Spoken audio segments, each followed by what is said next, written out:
தேவையான புளி, உப்பு, பருப்பு வேக வச்சு குக்கரில் வச்சு எடுத்துக்கலாம்.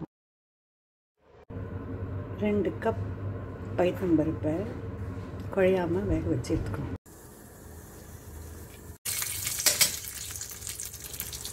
கொஞ்சம் துருவின இஞ்சி,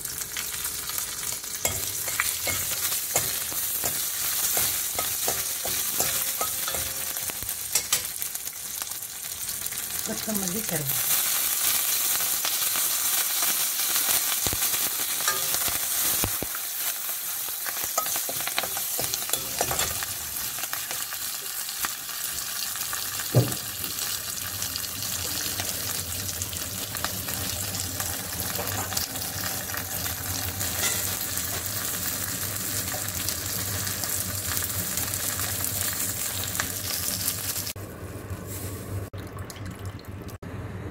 கொஞ்சம் மஞ்சள் பொடி.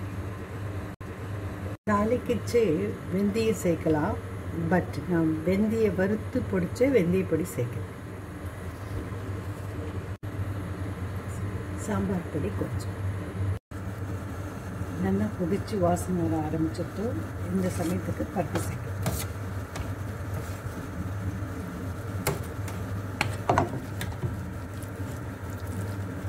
பருப்பு சேர்க்கச்சே இப்போ தான் மசிச்சா மாதிரி சேர்க்கணும். வேக வைக்கச்சு குழைய வேக வைக்கக்கூடாது. இந்த சமயத்துக்கு பருப்பு மசிச்சுட்டு சேர்க்கணும்.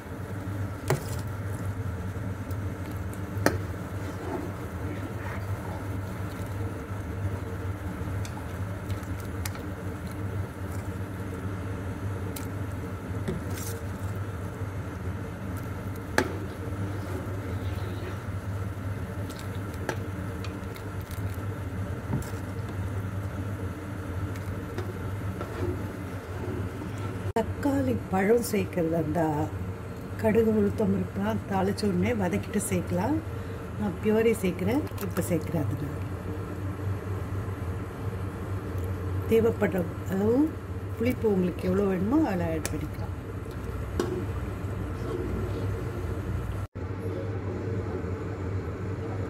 பருப்பு சேர்த்த உடனே நல்லா ஒன்று சேர்ந்து கொதிக்கிற வரைக்கும் அப்பப்போ கலரி கொடுக்கணும்.